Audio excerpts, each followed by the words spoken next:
Hello student. आज हम लोग एक बहुत ही इंटरेस्टिंग चैप्टर, मैथमेटिक्स का बहुत ही इंटरेस्टिंग चैप्टर के बारे में पढ़ेंगे, जिसका नेम है ट्रिग्नोमेट्री। और ये जो टॉपिक है, ये बहुत ही इजी टॉपिक है।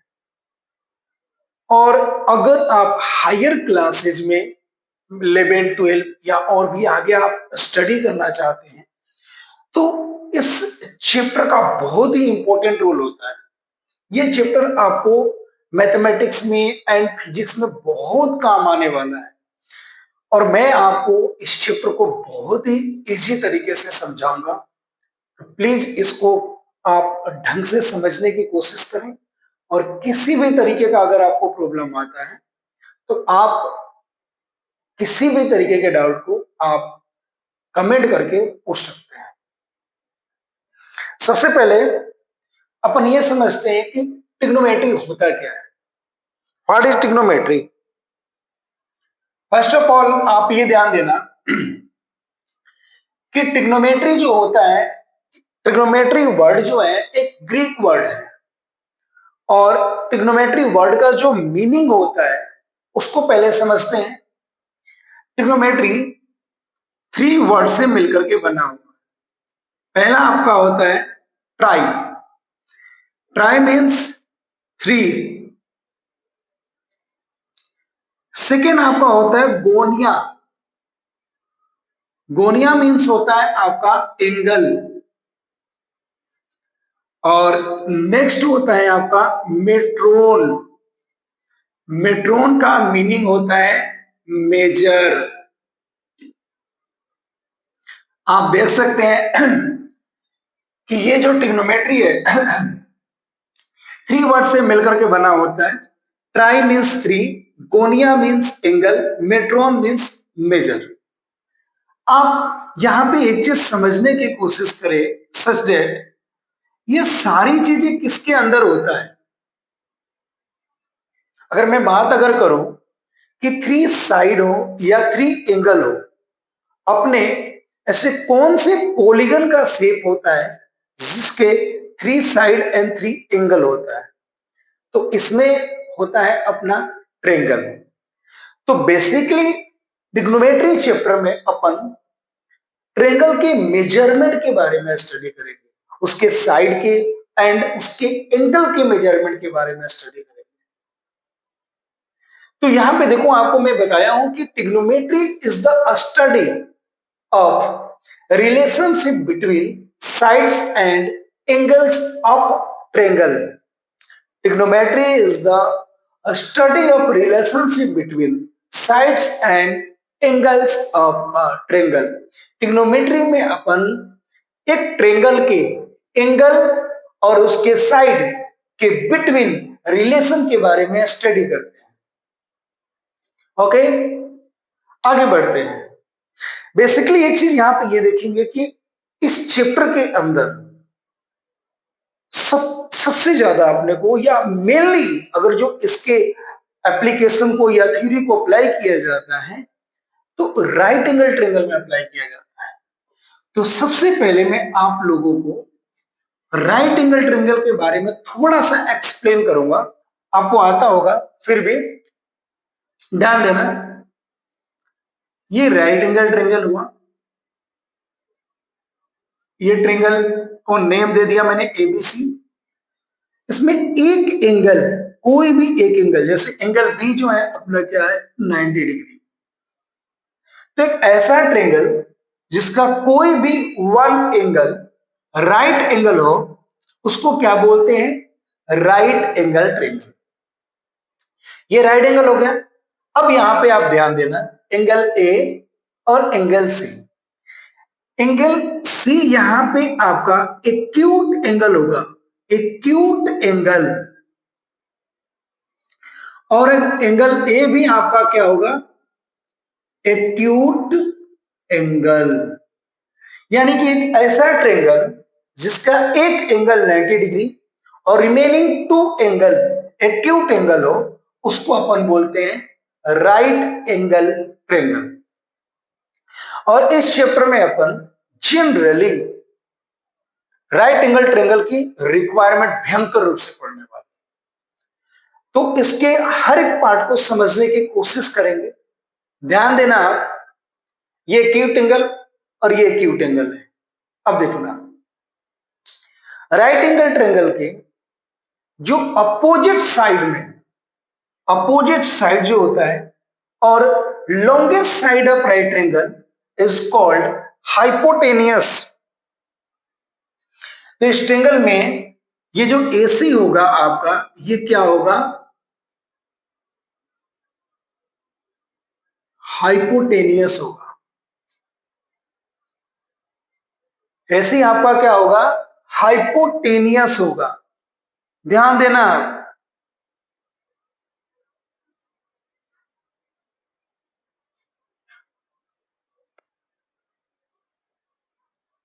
उसके बाद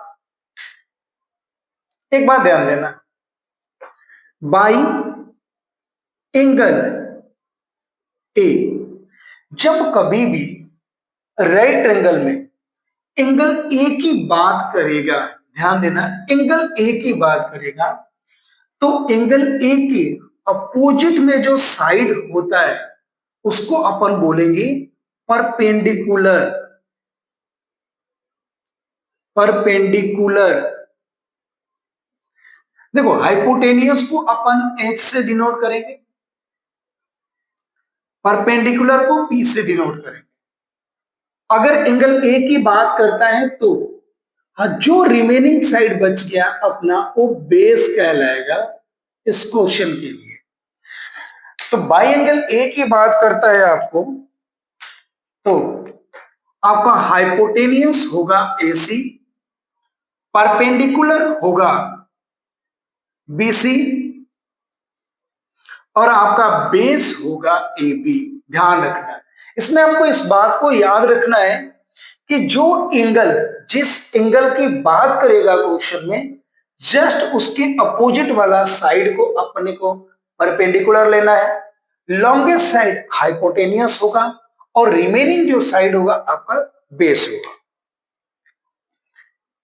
इसी में अगर by angle C, by angle C इस एक्यूट एंगल की बात करता है, तो देखना क्या होगा,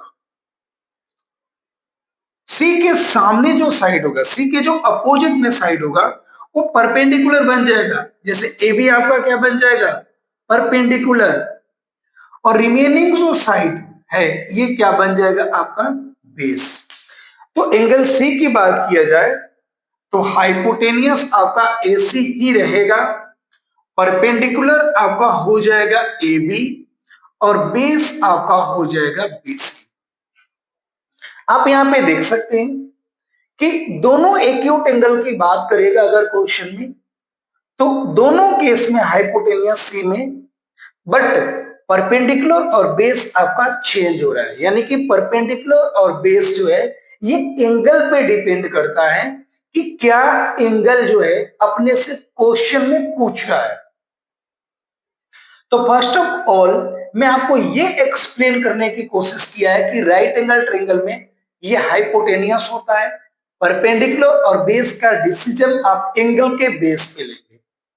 तो ये बेसिक हो गया आपका। उसके बाद आप ध्यान देना, आपको पाइथागोरस थ्योरम की रिक्वायरमेंट पड़ेगी। पाइथागोरस थ्योरम की रिक्वायरमेंट पड़ेगी क्वेश्चन को सॉल्व करने के लिए। तो सबसे पहले अपन पाइथागोरस थ्योरम समझेंगे और इस टॉपिक को ट्रायंगल चैप्टर में अपने को प्रूव भी करना है।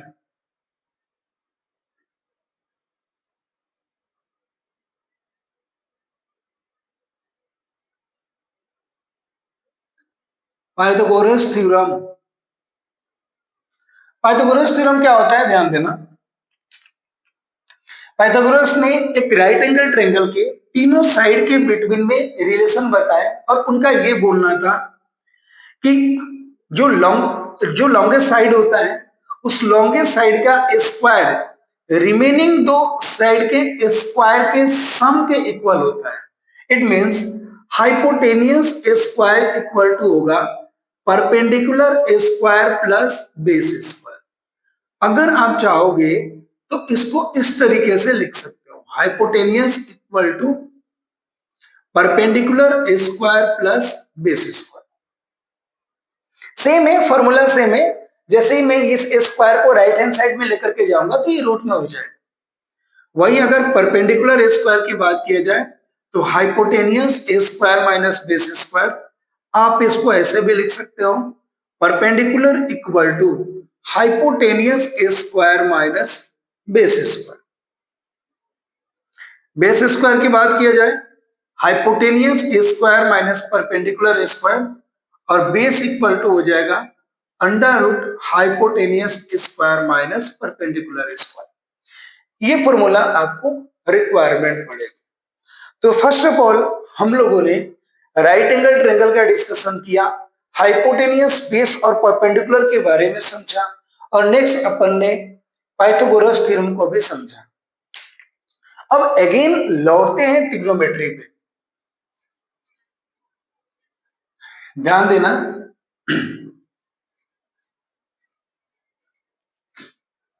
नेक्स्ट अपना टॉपिक है ट्रिग्नोमेट्रिक रेशियो। ट्रिग्नोमेट्रिक रेशियो क्या होता है, ध्यान देना। The relation between, relationship between ratio of any two sides of, ratio of any two sides of triangle and angle is called trigonometric ratio।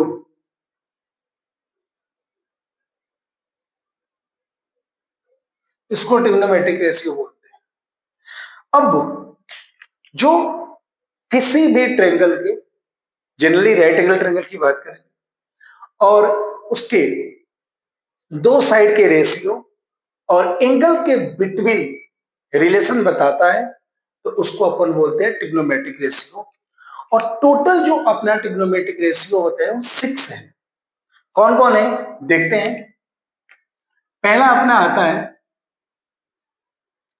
आपको एक चीज मैं क्लियर कर देता हूं, जैसे मान लो ये एक ट्रायंगल हुआ, राइट एंगल ट्रायंगल।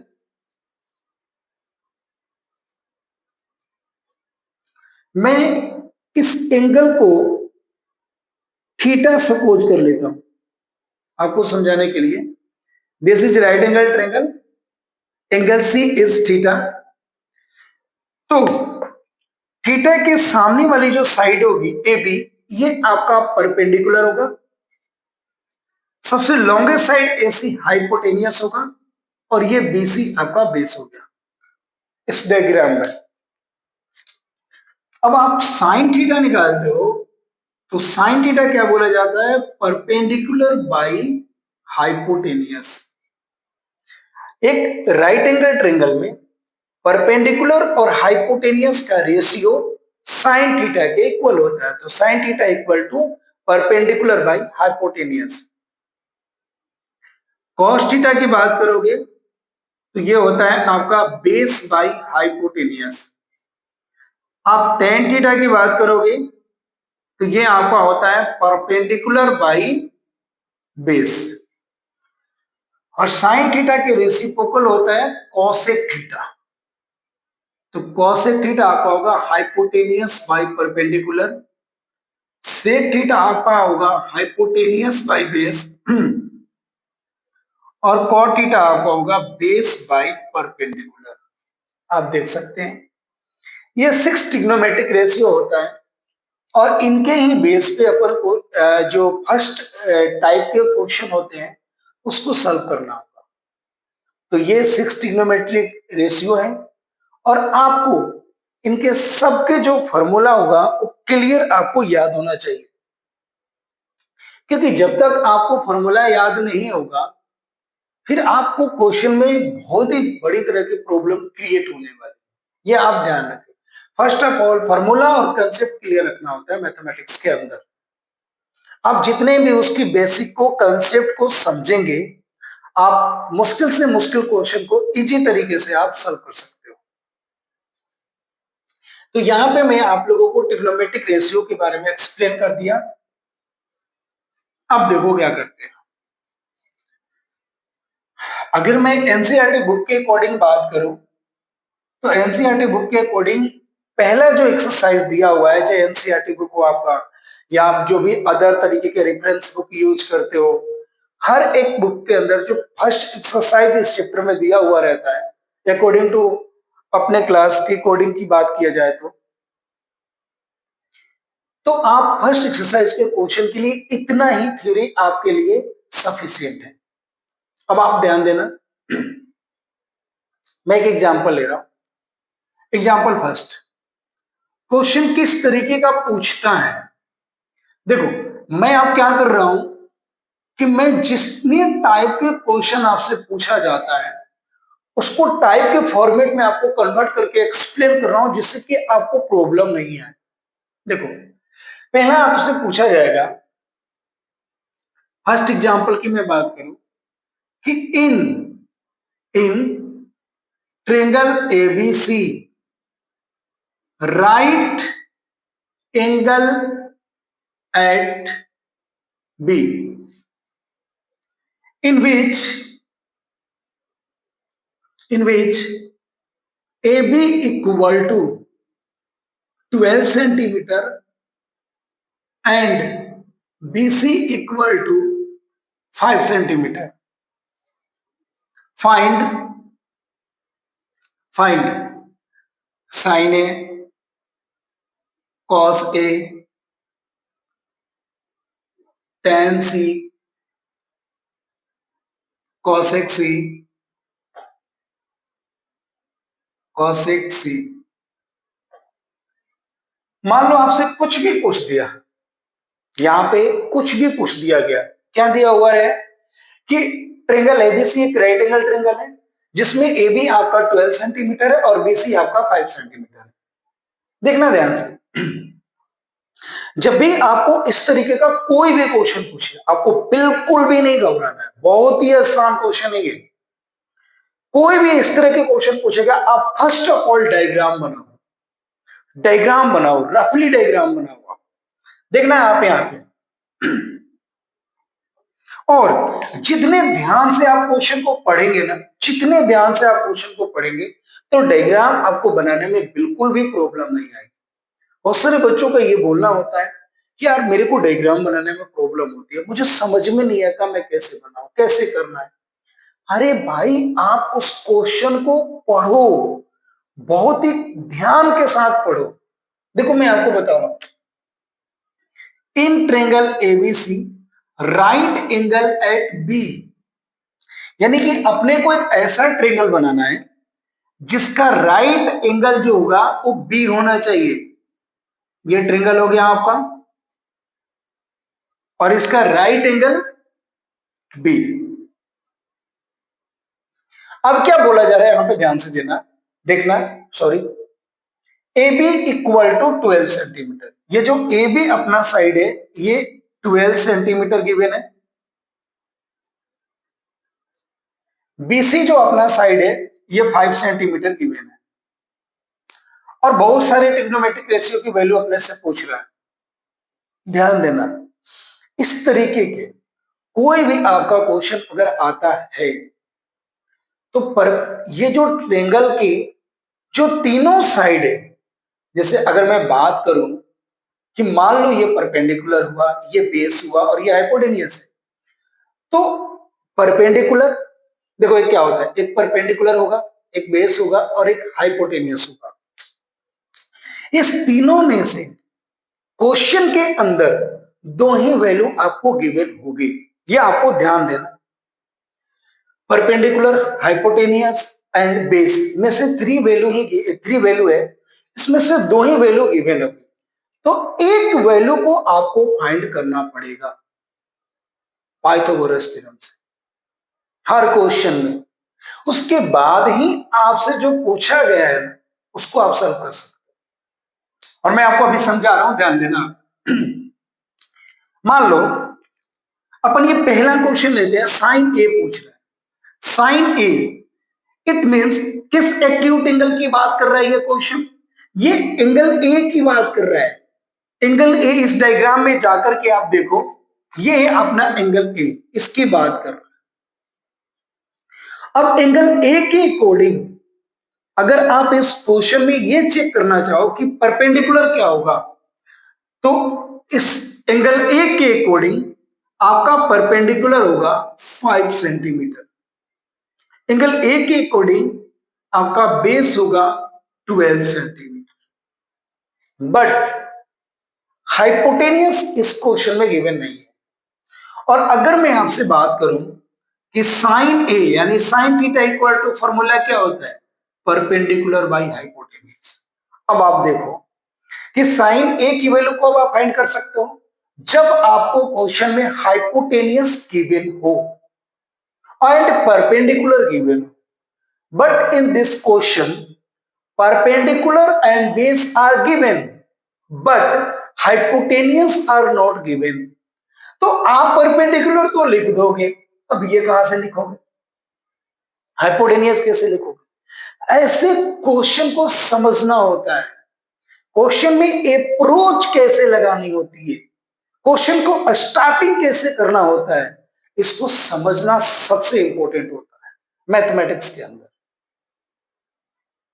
तो यहां से अपने को ये पता चला, मैं आपको देखो क्या बता रहा हूं, मैं आपको ये बता रहा हूं कि इसमें पहले फाइंड क्या करना है, मिक्स। तो आप देख सकते हो कि परपेंडिकुलर गिवन है, बेस गिवन है, तो अपने को हाइपोटेनियस की रिक्वायरमेंट पड़ेगी। अब देखो क्या करेंगे by Pythagoras theorem, hypotenuse equal to under root perpendicular square plus base square. Perpendicular आपका हो गया 5 का स्क्वायर, बेस हो गया 12 का स्क्वायर। आप 5 का स्क्वायर करोगे 25 आएगा, 12 का स्क्वायर करोगे 144 आएगा। और फर्स्ट ऑफ ऑल मैं ये मान के चलता हूं कि आपको कैलकुलेशन में किसी भी तरह की प्रॉब्लम नहीं होगा क्योंकि आप 10th क्लास के स्टूडेंट। अगर मैं बात करूं कि 169 का स्क्वायर रूट अपने को फाइंड करना है, फिर भी मैं एक बार आपको बता देता हूं, आप रफ में जाओगे और इसको फैक्टर कर देना, ये होगा यानी कि 13 इंटू 30। तो यहां पे देख सकते हो कि दो नंबर का पेयर बन रहा है। तो जब भी अपन ये स्क्वायर रूट करते हैं प्राइम फैक्टराइजेशन मेथड से, तो कोई भी नंबर का फैक्टर करने के बाद जैसे ही उसका एक पेयर बनेगा और उसको रूट से बाहर कर दो, तो ये 13 सेंटीमीटर आ गया। तो अगर इस क्वेश्चन की बात करें तो परपेंडिकुलर बेस और हाइपोटेनियस अपन ने फाइंड कर लिया। अब एक बात ध्यान देना, अब क्वेश्चन में कुछ नहीं बचा है। अब अगर आपको फॉर्मूला लर्न है तो इस क्वेश्चन में कुछ नहीं है, आप कर सकते हो इजीली। जैसे साइन ए, तो साइन ए इक्वल टू होता है आपका परपेंडिकुलर बाई हाइपोटेनियस। ओके, तो परपेंडिकुलर क्या है क्वेश्चन में देखो 5 सेंटीमीटर, हाइपोटेनियस है 13 सेंटीमीटर, सेंटीमीटर से centimetre cancel, sine A equal to आ गया आपका 5/13। वैसे देखो नेक्स्ट क्या पूछा गया आपसे, cos A. Cos A equal to आपका होगा बेस बाई हाइपोटेनियस। बेस कितना है 12 सेंटीमीटर और हाइपोटेनियस आपका है 13 सेंटीमीटर। सेंटीमीटर से सेंटीमीटर कैंसिल, ये आपका आ गया 12/13 सेंटीमीटर। नेक्स्ट पूछा है tan c, ये होता है परपेंडिकुलर बाई बेस। अब ध्यान देना इस वाले क्वेश्चन में मैं आपका एंगल को चेंज कर दिया, एक्यूट एंगल को चेंज कर दिया। जैसे इन दोनों में आपसे क्या पूछा गया था, ए साइन ए एंड कोस ए, इसमें सी की बात कर रहा है, यानी कि इस सी की बात कर रहा है। अब ध्यान देना, जब इस एंगल की बात कर रहा है तो अब क्या हो जाएगा, अकॉर्डिंग टू एंगल परपेंडिकुलर और बेस चेंज होगा। तो देखो, बाई एंगल सी, परपेंडिकुलर आपका क्या हो जाएगा, इस एंगल सी के सामने साइड क्या है, ए बी, ए बी की लेंथ कितना है 12 सेंटीमीटर, बेस आपका क्या हो गया 5 सेंटीमीटर, और हाइपोटेनियस जो अपन ने अभी अभी फाइंड कर लिया है 13 सेंटीमीटर, तो हाइपोटेनियस आपका हो गया 13 सेंटीमीटर। बस इतना आपको ध्यान देना है कि एंगल के अकॉर्डिंग परपेंडिकुलर और बेस में चेंजिंग होगा। तो tan सी की अगर बात करोगे तो परपेंडिकुलर अपना कितना है, परपेंडिकुलर 12 सेंटीमीटर, और आपका बेस है 5 सेंटीमीटर, तो ये आपका आ गया 12/5। ऐसे ही अगर अपन cosec सी की बात करेंगे, cosec सी, तो ये आपका हो जाएगा हाइपोटेनियस बाई परपेंडिकुलर, और हाइपोटेनियस 13 हो गया और परपेंडिकुलर 12। तो ये जो अपन ने फर्स्ट एग्जांपल लिया था ये कंप्लीट हो। अब इस टाइप का आपका कोई भी क्वेश्चन है, आप उस क्वेश्चन को सॉल्व कर सकते हो, इजीली सॉल्व कर सकते हो आप। ओके, इस एग्जांपल को मिटाते हैं। देखो, तो मैंने बताया था फर्स्ट टाइप, तो फर्स्ट टाइप जो मैंने यहाँ पे टाइप लिखा है, इस टाइप में इस तरीके का क्वेश्चन आएगा कि आपको एक ट्रेंगल का नेम दे देगा, उस ट्रेंगल में से कोई भी दो साइड दे देगा, और दो साइड देने के बाद आपसे कोई भी ट्रिग्नोमेट्रिक रेशियो की वैल्यू आपसे पूछ सकता है। नेक्स्ट क्वेश्चन लेते हैं, ध्यान देना आप। नेक्स्ट क्वेश्चन सेकेंड टाइप, इसमें किस तरीके का क्वेश्चन पूछेगा, ध्यान देना आप। Example number 2, if sin theta equal to 7/25, then find cos theta and cot theta। बहुत इजी क्वेश्चन लिया हूं। अब इसमें क्या करेगा, इस क्वेश्चन में आपसे क्या करेगा, ध्यान देना। आपको कोई एक ट्रिग्नोमेट्रिक रेशियो की वैल्यू गिवन होगी, किसी की भी, एक ही क्वेश्चन में अपने आप को खुद को एज्यूम करके और उसके जैसे बहुत सारे क्वेश्चन को क्रिएट करके और अपने आप को समझना होता है कि इसको सॉल्व कैसे करें। मान लो मैं आपको अभी क्वेश्चन दिया हूं sin थीटा इक्वल टू 7/25, आपकी इच्छा करें तो cos थीटा इक्वल टू 7/25 लिख लो, tan theta equal to 3/4 given है, cot theta equal to 4/3 given है, और बोल रहा है कि अगर जो इसके ट्रिग्नोमेट्रिक रेशियो है उसकी वैल्यू फाइंड करो। अब देखो इन क्वेश्चन में है क्या, सेम ही तो क्वेश्चन है, वैल्यू चेंज किया है और ट्रिग्नोमेट्रिक रेशियो को चेंज किया है। तो वैल्यू और ट्रिग्नोमेट्रिक रेशियो को चेंज करने से किसी क्वेश्चन का कंसेप्ट थोड़े चेंज हो जाएगा, कंसेप्ट तो वही रहेगा, उसके मेथड और प्रोसीजर तो वही रहेंगे। तो आप अगर मेथड, प्रोसीजर और अप्रोच करना सीखते हैं तो आपको प्रॉब्लम आएगी क्या, नहीं आएगी। इस तरीके से आपको क्वेश्चन को समझना है। एक बार इस क्वेश्चन का सॉल्यूशन करके अपन देखते हैं। जैसे मान लो ये क्वेश्चन दे दिया, अब आपको यहां पे ये समझना है, therefore sin theta equal to क्या होता है आपका, परपेंडिकुलर बाय हाइपोटेन्यूज। इसका मतलब क्या हुआ कि आपका जो परपेंडिकुलर गिवन है वो 7 है, और हाइपोटेन्यूज जो गिवन है ये 25 है, लेकिन अपने से cos थीटा की वैल्यू पूछ रहा है, और आपको ये बात पता है कि cos थीटा इक्वल टू होता है बेस बाई हाइपोटेनियस, यानी cos थीटा की वैल्यू तभी आप निकाल सकते हो जब आपको बेस पता हो, और इस क्वेश्चन में बेस नहीं दिया, तो यहां पे भी अपन क्या करेंगे, बेस पता करेंगे।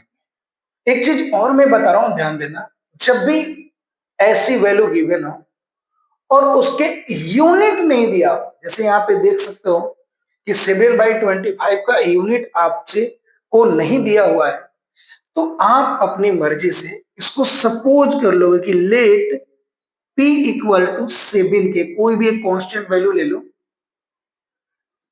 एंड h इक्वल टू 25 के, बाई पाइथागोरस थ्योरम अपन क्या फाइंड करेंगे, अब बेस फाइंड करेंगे। पी टी बच्चों शॉर्ट में लिखा हूं पाइथागोरस थ्योरम को। बेस इक्वल टू आपका होगा hypotenuse square minus perpendicular square.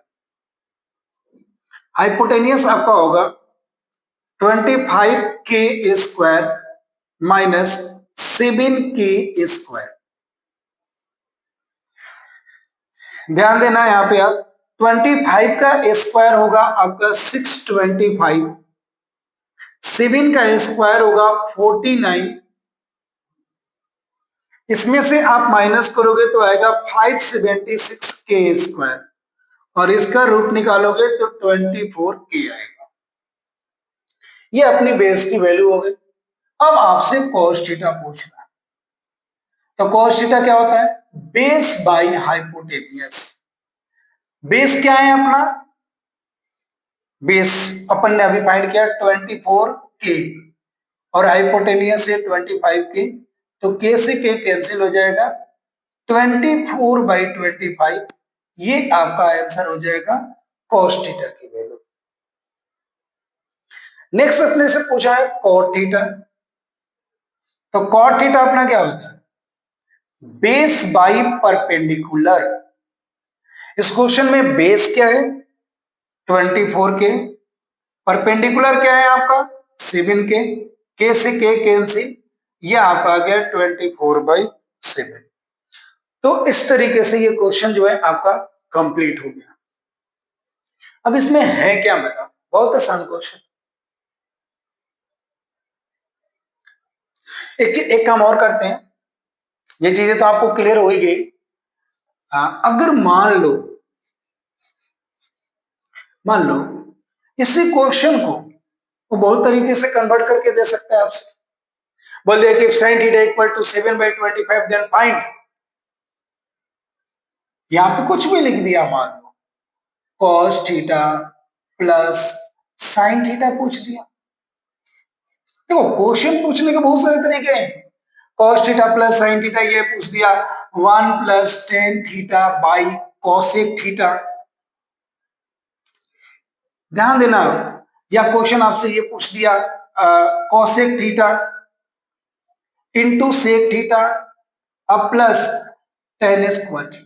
अब एक बात बताओ, क्या है करना, क्या है, इसकी वैल्यू पूछा है, आप सिंपली बस cos थीटा की वैल्यू फाइंड करो, sin थीटा की वैल्यू फाइंड करो, और इन वैल्यू को इसमें पुट कर दो, और पुट करने के बाद उसको आप कैलकुलेशन कर दो, आराम से क्वेश्चन का आंसर आ जाएगा आपको। जैसे आपने अभी अभी देखा कि मैं इसके परपेंडिकुलर 7, हाइपोटेनियस 25 और बेस 24 मैंने ऑलरेडी फाइंड कर रखा था। अब आपको cos थीटा निकालना है, तो cos थीटा आपका क्या होगा 24/25 base by hypotenuse. sin theta आपको ऑलरेडी गिवन है, तो फर्स्ट क्वेश्चन क्या बोला है कि cos theta plus sin theta की वैल्यू निकालो।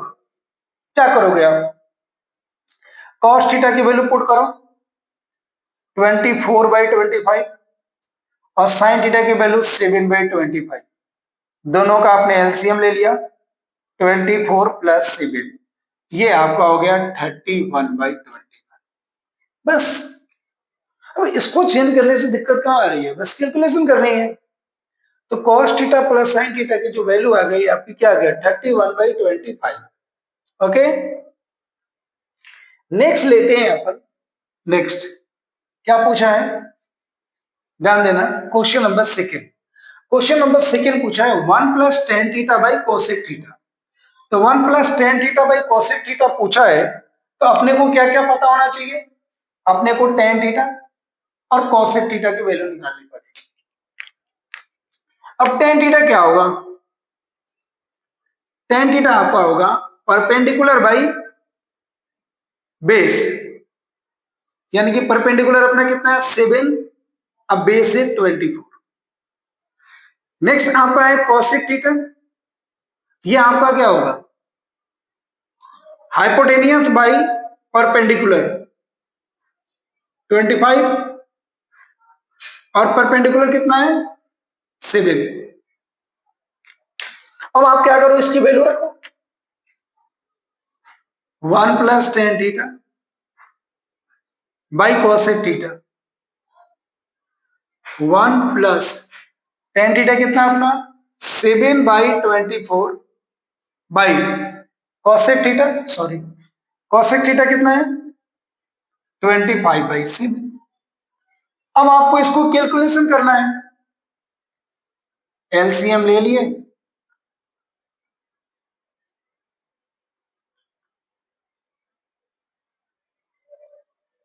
क्या हो जाएगा आपका 24 प्लस 7 31 बाई 24 इंटू 25 बाई 7।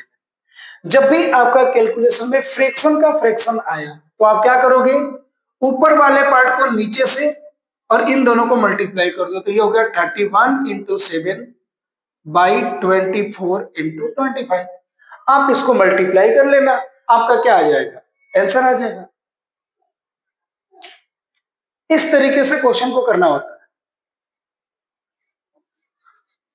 अब बताओ, इसमें कोई भी चेंजिंग कर दे, किसी भी तरीके का क्वेश्चन पूछ दे, तो प्रॉब्लम कहां आ रही है, सॉल्व भी तो करना है। अगर मान लो अब क्वेश्चन नंबर 3 आपसे पूछ रहा है, तो आप क्या करोगे, पहले कोसेक थीटा की वैल्यू निकालो। कोसेक थीटा क्या होगा आपका, हाइपोटेनियस बाई परपेंडिकुलर 25 बाई 7। फिर आपको सेक थीटा की वैल्यू निकालना है, ये क्या होगा, हाइपोटेनियस बाई बेस। हाइपोटेनियस कितना है 25 बाई 24। अब आपको निकालना है टेन थीटा की वैल्यू, ये क्या होगा, परपेंडिकुलर बाई बेस 7 बाई 24।